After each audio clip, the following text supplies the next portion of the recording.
ሰላም ቤተሰብ እንዴት አላችሁ? ባለፈው በክፍል አንድ ቪዲዮ የአማርኛ ፊደላትን ከመጀመሪያ ከሀ ጀምረን ምን ይመስላሉ ሀ ለና ሐምሩሃ በቅርጽ በድምጽ ምን ይመስላሉ የሚሉትን ተመልክተናል ማለት ነው። በዚህ በንጋት አካዳሚ ማለት ነው። ዛሬ ደግሞ ሶስቱንም ባንድ ላይ ለማስታወስ ያክል እንመለከትና ቀጥለን በጊናቸው በእነዚህ በሶስቱ ሆሄያት ወይም ፊደላት ቃላትን እንመሰርታለን ማለት ነው። ቃላቶቹ የሚመሰረቱት ከሆሄያት ነው። በነገራችን ላይ ቃላትን ስንመሰርት የራሱ የሆነ ህግ አለው። ቃላትን አንድን ሆሄ ከሌላው ሆሄ ጋር በማገጣጠም ወይም ደግሞ አንድን ፊደል ከሌላው ፊደል ጋር በማገጣጠም ትርጉም ያለው ቃል መመስረት እንችላለን፣ ወይም ደግሞ ፊደላትን በመደጋገም ቃላት መመስረት እንችላለን ማለት ነው። ለማስታወስ ያክል እንግዲህ ክፍል አንድ ቪዲዮን መለስ ብላችሁ ታያላችሁ። እኔ ግን በወፍ በረር አንዴ አስታውሳችኋለሁ ማለት ነው። ሀ ሁ ሂ ሃ ሄ ህ ሆ ጨረስን የሃም ቤት። ለን ደግሞ እንመለከታለን። ለ ሉ ሊ ላ ሌ ል ሎ። ልብ በሉ በደንብ ተመልሳችሁ ያያችሁ እናንተ ሐመሩሃን እኔ ሀ ሁ ሂ ሃ ሄ ህ ሆ ሐመሩሃን ጨረስ። እንግዲህ እስኪ ለማስታወስ ያክል በዚች አጭር ምስል ደግሞ እያንዳንዱ ምን ይመስላሉ የሚሉትን ባንድ ላይ እንመልከታቸው። ሀውን ለማስታወስ እዚህ ጋር አብራችሁ ትላላችሁ። ሀ ሁ ሂ ሃ ሄ ህ ሆ። እንዴ ልመልስላችሁ። ሀ ሁ ሂ ሃ ሄ ህ ሆ። ለ ሉ ሊ ላ ሌ ል ሎ። ልመልስላችሁ አንዴ። ለ ሉ ሊ ላ ሌ ል ሎ። ተመልከቱ ሐመሩሃን ሀ ሁ ሂ ሃ ሄ ህ ሆ። አንዴ ልመልስላችሁ። ሀ ሁ ሂ ሃ ሄ ህ ሆ። ስለዚህ እነዚህ ቀደም ብለን ያየናቸው የአማርኛ ፊደላት ናቸው። እንዳልኳችሁ የራሳችሁን ማስታወሻ ደብተር ይኖራችሁ፣ እስክርቢቶ ይኖራችሁ። ስለዚህ በየቀኑ መሰራላችሁን ቪዲዮ ጥንቅቅ አድርጋችሁ ከጻፋችሁ እመኑኝ አማርኛ ቋንቋን በትክክል ማንበብ፣ መጻፍ፣ መናገር ትችላላችሁ ማለት ነው። ስለዚህ በቅደም ተከተሉን ጠብቄ ስለሆነ መሰራላችሁ በጥንቃቄ ነው የምሰራው። ሙሉ የአማርኛ ቋንቋ እውቀት እንዲኖራችሁ መሆን ትችላላችሁ ማለት ነው። ስለዚህ እየጻፋችሁ ቢሆን ጥሩ ነው። መጻፍን እየተለማመዳችሁ ሀ አሁን ይችን በሶስት ሰንጠረዥ አድርጋችሁ ጻፏቸው። ሀ ሁ ሂ ሃ ሄ ህ ሆ። ለ ሉ ሊ ላ ሌ ል ሎ።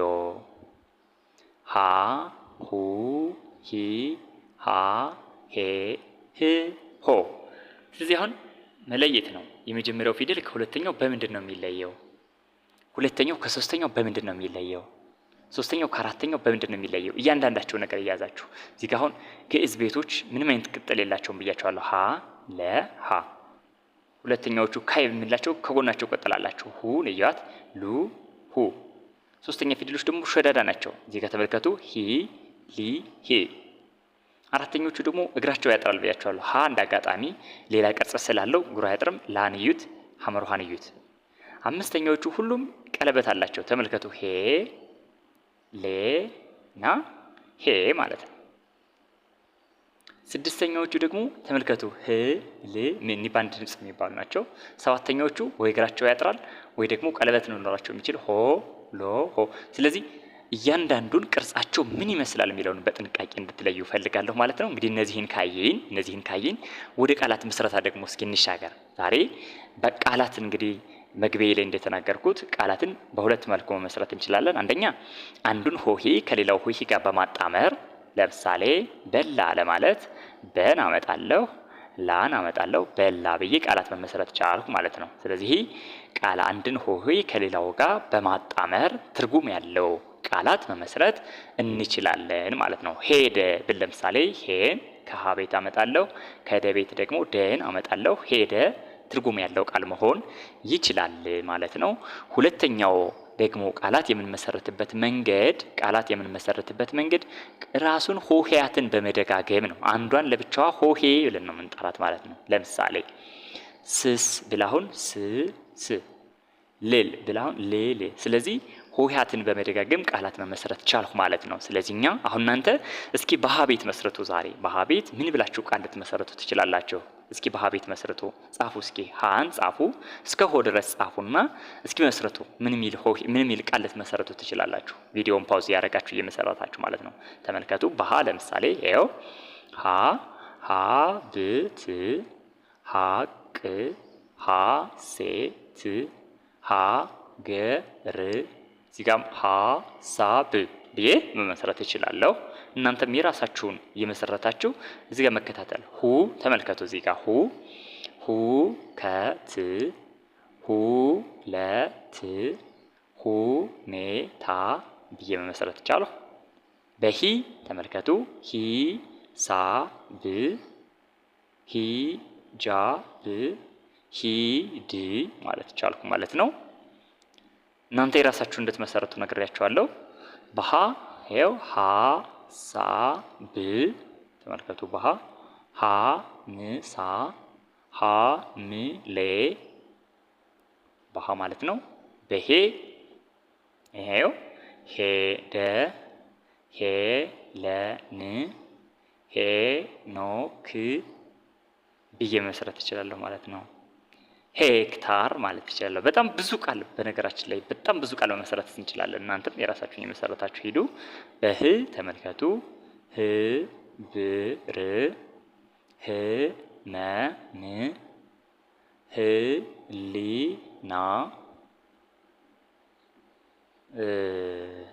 ህ ርድ የተመሳሰሉ በጣም ብዙ ቃላቶችን መመስረት ይቻላል ማለት ነው። ትመሰረታላችሁ እናንተ። በሆ ይሄው ሆምጣጤ፣ ሆቴል። ስለዚህ እነዚህ በሀ ቤት የመሰረትናቸው ቃላቶች ናቸው ማለት ነው። ለቀጣይ ደግሞ እናንተ እስኪ በለቤት ቃላት መስረታችሁ ትመጣላችሁ። እስኪ አሁን እነዚህን መለስ ብላችሁ ታያላችሁ። ይሃን ቤት በለቤት ደግሞ የራሳችሁን ቃላቶች መስረታችሁ እንድትመጡ ጋብዛችኋለሁ ማለት ነው። ሌላ በቀጥታ መማር ለምትፈልጉ ደግሞ እንግዲህ ከታች ባለው የስልክ አድራሻ ብትደውሉ በጥራት በብቃት እናስተምራለን። ሰርቲፋይ አድርገን ማውጣት እንችላለን ማለት ነው። ስለዚህ የመማር ፍላጎት ያላችሁ ልጆች ከቪዲዮ ከሚለቀቀው ቪዲዮ በተጨማሪ በቀጥታ መማር ፈልጋለሁ የምትሉ በስልክ አድራሻ ደውሉ።